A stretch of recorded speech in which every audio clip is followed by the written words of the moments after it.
Hi guys! Good morning, good afternoon, and good evening. This is Chef John again by vlog. Ito na nga pala ang aming almusal for today. Ito, pangatlong init na to ribs ko.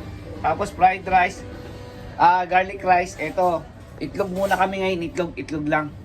Tapos yung fried chicken na natira, tsaka dessert lang na donut. Okay.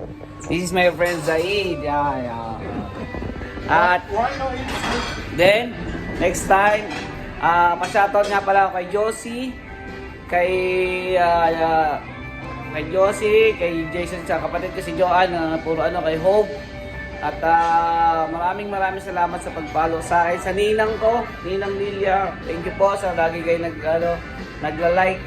At po sa mga kaibigan ko, mga sa hindi ko nabanggit, sana po patnubay na kayo next time, babanggitin ko kayo lahat. Maraming salamat po. Thank you pa sa lagi kayong magdadasal. Huwag kayong manglalamang ng kapwa. Thank you.